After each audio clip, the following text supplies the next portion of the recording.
자, 제목 한번 같이 읽읍시다. 시작. 기도하는 크리스천. 기도하는 크리스천의 제목으로 여러분과 은혜를 나눕니다. 야고보서 1장으로 갑니다. 야고보서 1장 6절에서 8절까지의 기록입니다. 자, 우리 한 목소리 읽습니다. 시작. 오직 믿음으로 구하고 조금도 의심하지 말라. 의심하는 자는 마치 바람에 밀려 요동하는 바닷물결 같으니 이런 사람은 무엇이든지 주께 얻기를 생각하지 말라. 두 마음을 품어 모든 일에 정함이 없는 자로다. 아멘. 차집사님 어머님을 위해서 신방 예배를 드렸어요. 지난주 토요일입니다. 아파트에 갔습니다. 딱 문을 열었는데 시끄럽습니다. 차집사님 키우시는 개 호두가 요란하게 짖습니다. 차집사님이 어머! 하더니 방에 가두시더라고요. 조그만 방에 딱 가두시는 거예요. 가두니까 저는 이제 그 틈에 컴퓨터를 모니터에 막 연결을 하고 뭐 기타도 꺼내놓고 뭐 저희 예배 드리는 거 똑같이 드려요. 가면 TV에다 다 연결해서 저는 항상 그래.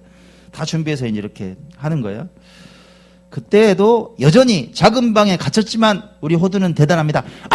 왜 나를 가둬? 계속 짖는 거예요. 뭐 그동안에 이제 어머니 상태도 묻고 이런저런 얘기도 좀 나누는데 신경이 쓰여요, 안 쓰여요? 계속 신경이 쓰이는 거예요. 아무리 생각해도 이대로는 힘들 것 같아요. 예배드려야 되는데. 그래서 차집사님께 부탁을 좀 드렸어요. 집사님 도저히 안 될 것 같으니까 좀 어떻게 주인 말은 원래 듣잖아요, 걔들이. 차집사님 가보세요 그랬더니 뭐 어머 얘가 왜 이래 막 가시더라고요. 문을 딱 열고 호두 안 돼 조용. 그러니까 호두가 뭐라 그랬을까? 나도 안 돼. 계속 짖는 거예요. 그러더니 이제 차집사님이 포기를 하시더라고. 목사님 안 될 것 같아요. 그냥 예배 드리시죠.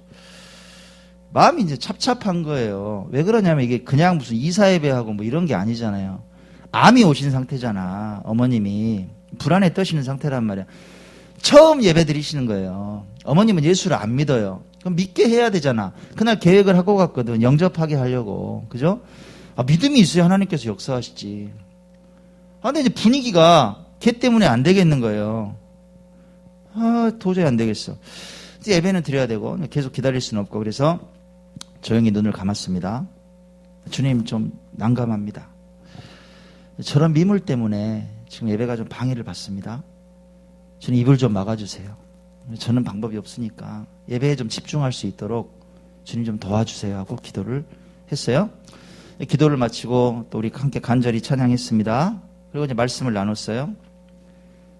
감사하게 차집사님 어머니가 예수를 구주로 영접을 했습니다. 제가 간절히 막 안수기도 하고 아주 분위기 뜨거웠어요. 좋았어요. 예배를 잘 마쳤어요. 이야기를 또 이제 도란도란 예배 마치고 나누고 있는데 이게 웬일입니까? 갑자기 소리가 들립니다. 호두가 짖는 거예요. 다시 짖어요. 아내가 그러는 거예요. 신기하네 그러고 보니까. 얘가 예배 시간에 정말 조용하다가 또 짖네 이러는 거예요. 잊고 있었어요. 까맣게 잊고 있었어. 찬양 드리면서부터 생각해 보니까 조용해지더라고. 그죠? 왜 슬퍼하느냐 딱 들어가 진짜 조용해졌어요. 안 짖어. 말씀 전하는데 한 15분 정도 전했거든요. 안 짖어요. 찍소리도 안 하더라고. 예배 마치니까 또 짖는 거예요. 이제 끝났지? 또 짖어요. 재밌죠? 여러분 묻습니다. 이거 우연이죠? 아니면 기도 응답일까요? 그럼요, 여러분. 저도 생각해 보니까 너무 감사한 거예요. 세상의 주님께서는 이 종의 기도에 그렇게 신실하게 응답해 주실까? 좀 감사가 막 차고 넘치는 거 있죠? 여러분께 묻습니다. 여러분 제가 또 묻습니다. 여러분 삶 속에서 기도하고 계십니까? 하루의 시작을 기도로 여시냐 이 말이에요. 주님과 소통하시냐? 기도하시는데 그 시간은 얼마나 되시느냐? 기도하고 응답을 받으세요? 혹시? 아니면 뭐 도통 내 삶에는 기도하는데 응답의 열매가 없습니까? 오늘 기도를 주제로 여러분과 좀 말씀을 나눌까 합니다. 더 디테일하게 설명을 드리면 좀 기도하는 크리스찬으로 그렇게 내가 살아가겠다 결단하는 시간이 됐으면 좋겠어요. 여러분께 좀 동기부여하는 그런 시간이 됐으면 좋겠어요. 그렇게 되시기 바랍니다. 자, 그럼 우리가 왜 기도해야 될까 한번 생각해 봅시다. 왜 기도해야 될까? 여러분 기도하면 어떤 일이 생깁니까? 예. 여러분, 기도하면 절망이 소망으로 바뀌는 기적을 만납니다. 할렐루야. 믿으세요? 맥런이라는 사람이 이런 말을 했습니다. 읽어봐요. 시작. 삶의 어려운 일을 만나 막다른 골목에 다다랐을 때 온전히 기도에 매달려라. 막다른 골목이 있죠, 살다 보면. 막다른 골목은 어떤 상황이에요? 도망갈 데가 없다 이 말이에요. 누가 쫓아오는데 잡혔어, 끝났어, 게임이.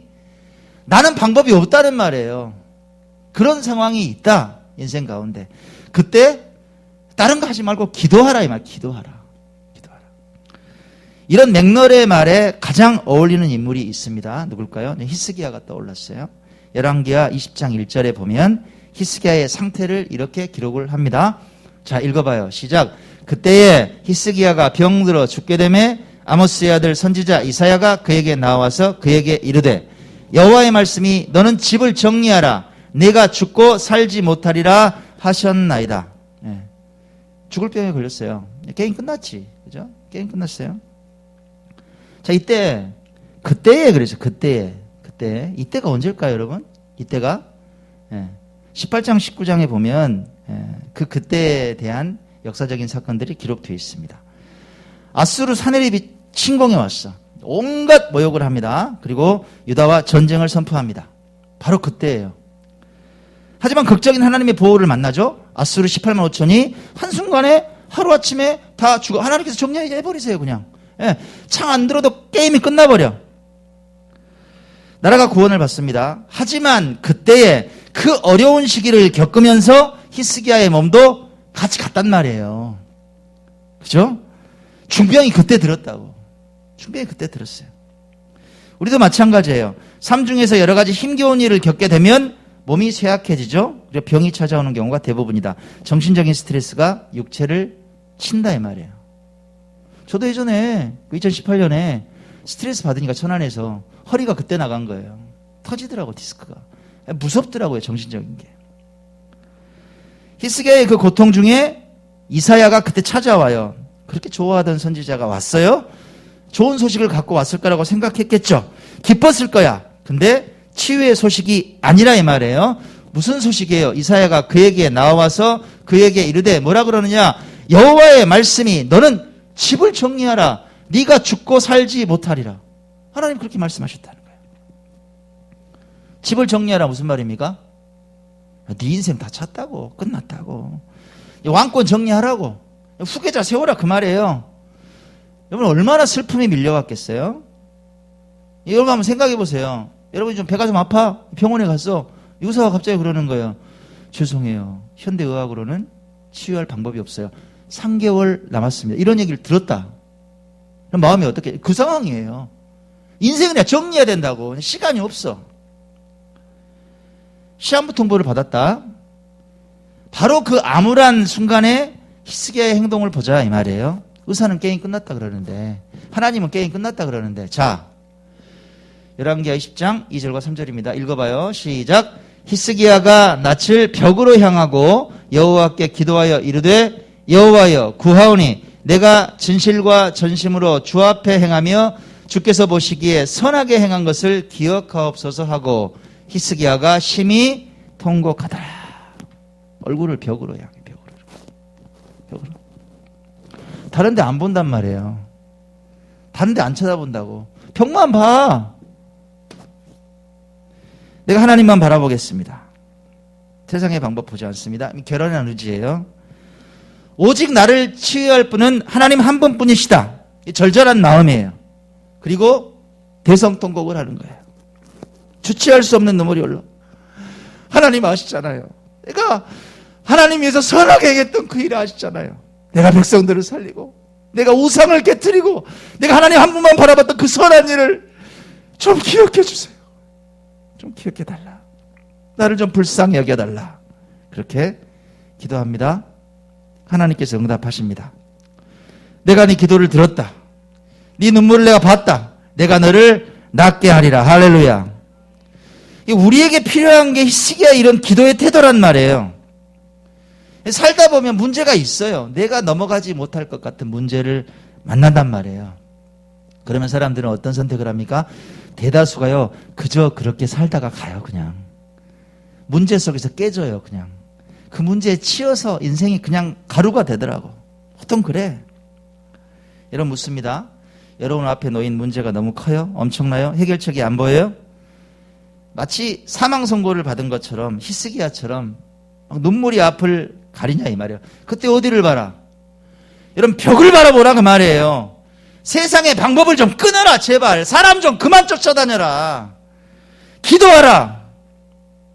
간절하게 절박하게 전심을 다해서 애간장이 끊어지도록 기도하란 말이에요. 할렐루야.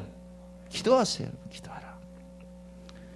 기도를 통해서 절망이 소망으로 바뀌는 기적을 만난단 말이에요. 다시 말씀드려요. 기도를 통해서 절망이 소망으로 바뀌는 기적을 만난다. 왜? 목사님 왜 그런 말씀하시는데요? 제 능력이에요. 그게 하나님께서 말씀하신다. 기도하는 자에게 내가 네 기도를 들었단 말이에요. 들어요 기도를. 네 우는 거 내가 봤어. 네 눈물을 내가 봤어. 그래서 내가 낫게 할게. 해결할게. 치유할게. 약속하신다. 차집사님이 사모님하고 이제 아내하고 전화하는데 그랬대요. 뭐 하는데. 의사가 그랬대. 수술하는데. 이번 주에 수술하셨잖아요. 암 수술 받으셔. 자궁 드러냈어요.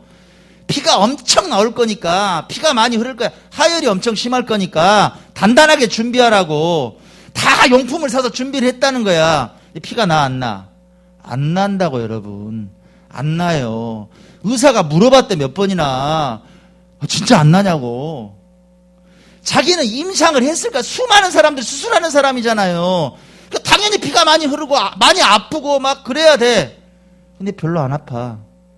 피가 멈춰요. 우연이죠 이거. 여러분 차집사님하고 신방예배에 가서 예배 드릴 때 전한 말씀이 그 말씀이에요. 혈루병이 멈춘 여인에 대한 얘기를 전했단 말이에요. 12년 동안 흐르던 피가 멈췄더라. 예수님 뒤에 가서 그 옷자락에 손만 대니까 피가 딱 멈추더라. 그 말씀 전했다고. 근데 피가 멈추네? 피가 멈춰요 여러분. 여러분 히스기야의 뜻이 뭔가요? 히스기야의 뜻. 여호와는 강하시단 말이에요. 하나님은 강하세요. 하나님은 강하세요. 모든 문제 위에 계시며 모든 위험 가운데 우리를 건지실 전능하신 분이다. 위대하신 그분을 우리는 오늘 만난다.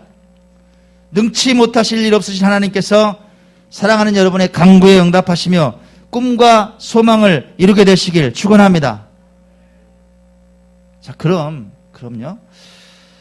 기도하면 절망이 소망으로 바뀌어서 기적을 만난다는데 우리가 어떤 자세로 기도해야 할까 이 말이에요. 어떤 자세로 기도해야 할까? 여러분 부탁합니다. 읽습니다. 시작. 믿음으로 구해야 합니다. 믿음으로 구하라. 믿음으로 구하라. 오늘 우리가 읽은 주제 선고입니다. 야고보 사도의 말을 다시 한번 우리 읽어봅시다. 시작. 오직 믿음으로 구하고 조금도 의심하지 말라. 의심하는 자는 마치 바람에 밀려 여동하는 바다 물결 같으니 이런 사람은 무엇이든지 죽게 얻기를 생각하지 말라. 두 마음을 품어 모든 일에 정함이 없는 자로다. 왜 기도하지 못할까요? 크리스찬들이 기도하지 못하는 사람들이 많습니다. 왜 기도하지 못할까요? 여러분 쉬워요. 믿음이 없어. 못 믿는다고요. 확신이 없단 말이에요. 내 기도가 하나님 보시기에 합당하면 반드시 응답될 거야. 이런 확신이 없어. 확신이 없고 기도 안 해요. 또 기도하더라도 그냥 한두 번 기도해보다가 에이 뭐 기도한다고 이 문제는 안 돼. 그런 사람은 죽기 얻기를 생각하지 말라. 끝났다는 얘기예요. 이미 답은 나왔어. 믿음이 없으면 기도 못한다 이 말이에요. 반면 믿음이 있고 확신이 있는 사람들은 끊임없이 기도한다 이 말이에요. 기도가 습관이 돼요. 하나님께서 반드시 응답할 걸 아니까. 삶의 중요한 일들을 하나님께 아뢰요. 그게 기뻐요. 저는 기쁠까 안 기쁠까? 개도 말을 들어 여러분. 예? 오늘 지나가는 개가 있으면 한번 테스팅 한번 해봐요 여러분. 예? 개가 말을 들어요. 하나님께서 기도에 응답하신다 이 말이에요. 그런 사람은 큰 일만 생기면 기도하는 게 아니에요. 삶의 소소한 일들도 대화하면서 아랠 줄 알아요. 기도가 그냥 그렇게 어려운 거예요. 길거리 가면서도 기도가 돼요 여러분. 운전하면서도 기도가 된다고 대화하는 거예요 하나님과. 그런 그를 하나님께서 주목하신단 말이에요. 하나님께서 그런 사람에게 삶 속에 빛나는 열매들을 주시더라. 여러분들이 그런 인생 되시기 바랍니다. 믿음으로 구하라. 믿음으로 기도하라. 이렇게 권면한 야고보 사도가 이렇게 말씀을 이어가요. 볼까요? 17절에 보면 이런 말씀이 있습니다. 읽어봐요. 시작. 온갖 좋은 은사와 온전한 선물이 다 위로부터 빛들의 아버지께로부터 내려오나니 그는 변함도 없으시고 회전하는 그림자도 없으시니라. 아멘. 여러분 믿으세요? 믿음으로 확신하고 기도하는 인생에게 어떻게 하신다? 온갖 좋은 은사를 주신다. 온갖 좋은 선물, 온전한 선물을 주신다. 그게 다 위로부터 빛들의 아버지께로부터 내려온단 말이에요. 지난 주일에 예배 잘 드렸잖아요. 제가 이제 소식을 하나 봤어요. 세상에 신대원 동문 목사님 중에 이제 선한 친구들 같이 합치는 목사님이 있는데 한성원 목사님 어머님께서 권사님께서 돌아가신 거야. 웬일이야? 오, 늦게 봤네 하고 봤더니 뭐 서울에서 동문들이 내려온다는 거예요. 다행히 이제 권사님이시기 때문에 발인을 주일날 안 해. 월요일날 하니까 하루가 여유가 있는 거야. 서울에서 내려온대. 나도 가야겠다. 그냥 아내하고 이제 길을 나섰어요. 그렇게 이제 한참 고속도로 달리고 있는데 전화가 안 통와요. 전화가. 누구시냐? 시흥에서 목회하고 계시는 김창하 목사님이세요. 제가 이제 현장 방문해서 그때 이제 뵀던 사진인데 지난번에 한 몇 번 설명드렸을 거예요. 우리가 막 드럼도 선물해 드리고 베이스 기타 사드리고 그런 교회인데 이번에 기적처럼 100여 평의 건물을 매입하게 됐다. 한번 제가 말씀드렸죠. 교회 개척 과정도 참 놀라워요. 목사 안수 그때 순복음 쪽인데 목사 안수를 받으려고 그러는데 회사에 근무하시거든. 컨테이너 회사에. 사장님이 부르시더래. 아니 안수를 받는다는데 대리예요. 대리 직급이. 김 대리님 뭐 개척해야 되지 않아요? 그랬더니 아니 저 이렇게 개척하려면 보증금도 있어야 되고 막 그 월세도 내야 되고 저는 없어서 못합니다. 그랬더니 사장님이 뭐라 그랬다? 월세는 회사에서 들 테니까 무조건 자리를 알아보라 그랬다는 거야. 놀랍죠? 그래서 개척을 했어요. 실제 2년 전에. 그랬는데 하나님께서 또 복을 주시니까 어떻게 돼? 예전에 본인이 섬겼던 본교회가 막 난리가 났거든. 교회가 찢어지고 박살 났어요. 건물이 장난이 아니야. 그 100평이 결국은 중간 이야기 생략하고 이 목사님께 와버린 거예요. 거의 시가보다 2억이 싸게. 한 4억 5천 가는 건물 2억 5천에 그냥 아무튼 빚 좀 내가지고 샀어. 드라마야 내가 보고 있으면. 그래서 제가 그 교회예요 지금. 가서 제가 어떻게 꾸며야 되냐 그래서 이제 이렇게 하시라고 뭐 많이 손볼 거 없다고 제가 코칭도 해드리고. 그러니까 요즘 바빠 막 셀프로 인테리어 한다고 막 열심히 하세요. 근데 이제 저한테 전화를 하셨어요. 무슨 전화냐? 목사님 제가 어디 물어볼 데도 없고 저한테 상담을 막 하시거든. 좀 놀래서 전화를 했다고. 무슨 일이에요? 목사님 세상에 제 아는 지인이 있는데요. 갑자기 한 3억 정도 헌금을 하시겠다고. 지금 상가보다 땅을 좀 미리 사가지고 이렇게 준비를 해야 될 때 아니냐. 그렇게 말씀을 하셨다는 거예요. 근데 세상에 어떻게 이런 일도 있어요. 교회에 이러는 거야. 얼마나 놀랬는지. 제가 뭐라 그랬을까? 하나님께서 작정하시면 3억이 뭔 문제예요 그랬어요. 난 너무 편안하게. 하나님께서 주신다는 3억, 30억, 300억이라도 문제냐. 근데 중요한 게 헌금이란 게 들어와야 헌금이지. 도대체 누구신데 그러느냐. 진정하고 말해봐라 그랬어요. 그랬더니 김 목사님 말씀하세요. 저희 회사 회장님이세요. 김 목사님 회사가 여러분 이 엘림 컨테이너가 대한민국에서 가장 큰 컨테이너 회사입니다. 가장 커요. 1년에 막 수백억씩 매출하는 그런 회사예요.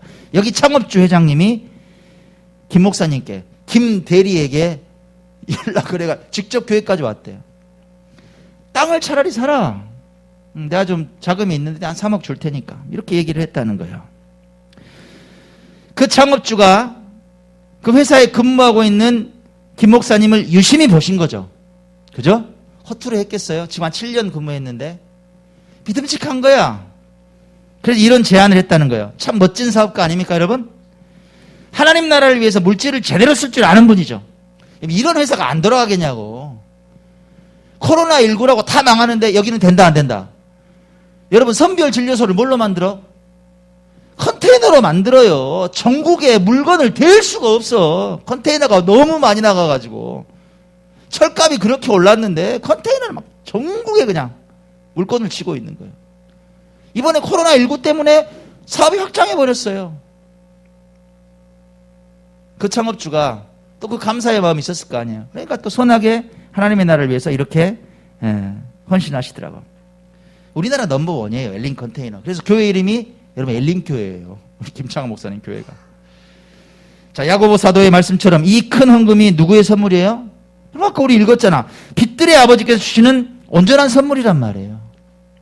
아무튼 이런저런 얘기하다가 축하드린다고 하고 또 통화하자고 하고 이제 전화를 끊었습니다.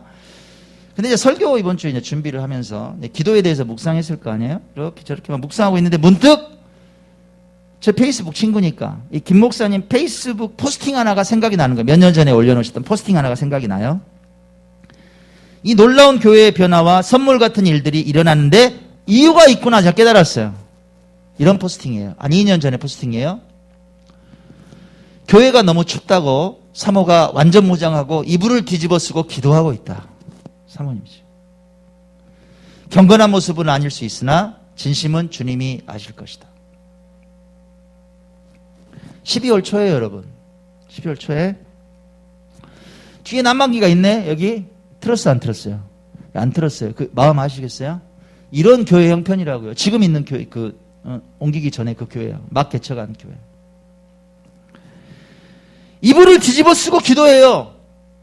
이불을 뒤집어 쓰고. 여러분 묻습니다. 여러분 사진 찍을 줄 알고 이날 반짝 이벤트로 기도한 거죠. 사모님. 그죠? 반짝 이벤트로. 평소에는 기도 안 하다가. 그랬을까요? 이 정도 되면 여러분 기도는 생활인 거예요. 기도는 생활인 거예요. 무릎 꿇는 거예요. 하나님께 언제나 간절한 거예요. 이런 포스팅도 있으시더라고. 코로나19 때문에 얼마나 힘들어요, 교회가. 그잖아요. 그런데 이런 글을 올리셨어요. 모든 것이 감당할 수 없을 것처럼 보였는데 어제 사모랑 대화를 하면서 이런 이야기를 했다. 코로나로 인해 멘탈이 더 강해진 것 같다고. 더 기도하게 되고 더 사랑하게 되고 더 섬기게 됐다고. 텅 빈 교회에서 기도하면서 이겨낼 수 있는 힘을 주신 것 같다고. 아멘. 여러분 말씀드립니다. 기도하면 이겨요. 기도하면 역전한단 말이야. 왜? 그 간절한 기도를 들으시는 빛들의 아버지께서 온갖 좋은 은사와 온전한 선물을 여러분께 예비하셨다는 사실을 믿으시기 바랍니다. 사랑하는 여러분이 기도의 용사가 좀 되셨으면 좋겠어요. 기도의 용사가 좀 됐으면 좋겠다. 삶의 문제를 이겨내고 새로운 역사를 쓰는 주인공들이 되시길 주의 이름으로 축원합니다. 아멘. 그래요. 목요일 오전에 전화를 한 통 또 받았어. 저 전화 많이 받아요. 전화를 또 했어. 누가 했을까? 저를 또 잘 아신다고 전화하셨더라고. 우리 독림동에 있을 때 그 삼익 아파트에 가보시면 그 김명구 목사님 교회 2층이고 3층에 한 60평 정도 그룹홈으로 이렇게 꾸며가지고 또 예배실 뭐 같이 해서 이제 그런 예배가 있어요. 합동적 목사님이신데 예람이 중학교 친구가 그 집에 있거든요. 이제 그룹홈 아시죠? 좀 생계가 어려운 아이들 같이 이제 키워주고 케어하고 이제 그런 일들을 하신단 말이야. 예람이 친구가 이제 그 집에서 자랐어요. 저한테 인테리어 상담을 하시려고 전화를 하신 거예요. 뭐 인터넷에서 막 기사 막 보면서 깜짝 놀랐다는 거예요. 예. 어머 세상에 목사님 어쩜 그렇게 아름답게 그냥 건물 세상에 그렇게 아름답게 꾸미셔가지고 교회가 그렇게 몇 년 만에 그렇게 갈 수 있냐고 참 놀랍다고. 아직도 저희는 이렇게 있는데 그대로 있는데 막 그런다고. 그러면서 이번에 예배실 좀 바꾸고 싶다는 거예요. 근데 방법을 모르겠다. 예, 전문가시니까 좀 와서 컨설팅 좀 해달라 그러세요. 알았다고 뭐 이런저런 얘기도 드리고 이렇게 하고 이제 전화를 끊었어요. 예. 전화를 끊고 가만히 있는데 이제 그 사모님이 우리 교회 옛날부터 지금까지 아시는 거잖아요. 저도 옛 생각이 좀 나는 거예요. 옛 생각이 나요. 어떤 생각이 나느냐? 여기가 예전 우리 독림동 예배실이에요. 제가 들어가서 며칠 안 됐을 때 찍은 사진이에요. 시멘트 바닥이에요. 태권도 도장이었어요. 유아체육 써져 있고. 여기가 그 암벽이에요, 암벽. 태권도 도장 아이들 이렇게 암벽. 여기였어요, 여기. 우리 병일이 예라면 생각날 거예요. 여러분 이 자리에다 돗자리 깔았어요. 2만 원짜리 돗자리 하나 깔았어. 왜? 들어갈 수가 없어요. 보증금 2천만 원이 없으니까. 어디를 봤어요 그때? 벽 봤어요. 여기다가 프랑카드 하나 걸어놨어요. 교회 창립을 위한 매일 기도회. 날마다 기도했어요. 하나님은 다른 것도 안 바래요. 내가 여기만 들어올 수만 있게 해주세요. 다른 거 안 바래, 다른 거 안 바래. 예배당이 설립만 되게 해달라고. 그렇게 기도했어요. 보증금도 없었던 참 불쌍한 교회 형편을 하나님께서 긍휼히 여겨주셨다. 입당하게 하셨잖아요. 그리고 또 간절히 기도했어요. 하나님, 이제 우리가 교회를 돕는 교회 되게 해달라고, 모델이 좀 되게 해달라고, 작다고 할 수 없는 게 아니라 작아도 주님께서 하시면 능력 있게 사역할 수 있다고 그렇게 말하게 해달라고. 하나님께서 그 소원도 이루어주셨어요. 또 기도했어요. 하나님, 이제 임대 상태를 좀 벗어나게 해달라고. 하나님, 저 이제 정착할 수 있는 교회를 주시라고 간절히 기도했어요. 그리고 이 건물을 만났잖아요. 첫 모습이 이거예요, 여러분. 술이 고픈 이들이 좋아하는 아지트였어요, 1층이. 예? 약어로 하면 술이 좋아야 거기가 조이 카페가 됐어요. 이 건물을 처음 만난 날 저는 뭐 했을까? 여러분, 계단에 벽에 올라가서 안수했어요. 벽에다가.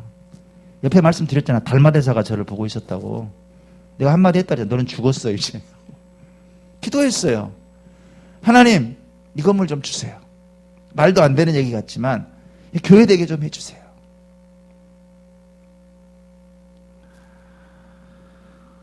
리모델링비가 한 푼도 없는데 아내하고 저하고는 뭐 했을까? 이 수리조화를 날마다 왔어. 날마다. 그때 기둥이 하나 있었는데요. 지금 사라진 기둥. 아내는 그 기둥 잡고 기도해. 저는 주방 쪽에 가서 또 손 얹고 기도해. 하나님, 한 푼도 없어요. 근데 아름답게 리모델링 될 수 있도록 하나님께서 방법을 마련해 달라고 그렇게 기도했어요. 여러분 아시다시피 정말 그렇게 됐잖아요. 하나님께서 신실하게 우리 기도에 응답하셨잖아요. 그 다음에 또 기도했단 말이에요. 이 귀한 성전이 우리만 독차지하는 게 아니라 형제교회들이 모여서 공유하게 해달라고 기도했더니 하나님께서 구피풀교회를 보내주신 거야. 아까 말씀드렸잖아요. 한소망교회도 보내주시는 거예요. 우리 교회 역사는 기도 외에는, 기도 빼놓고는 할 말이 없는 교회란 말이야. 설명할 수가 없다. 할렐루야. 기도하라. 좀 기도하라. 기도하라. 결론을 맺습니다. 사랑하는 여러분, 기도의 용사가 되시기 바랍니다. 매일 시간을 정해놓고 기도하기로 결단하십시오. 믿음을 품고 하나님께 간절히 구하십시오. 여러분 인생에 절망이 바뀌어서 소망이 되시길 바랍니다. 여러분 인생에 풀리지 않는 숙제가 풀리는 기적을 경험하게 되시길 주의 이름으로 간절히 축원합니다. 아멘.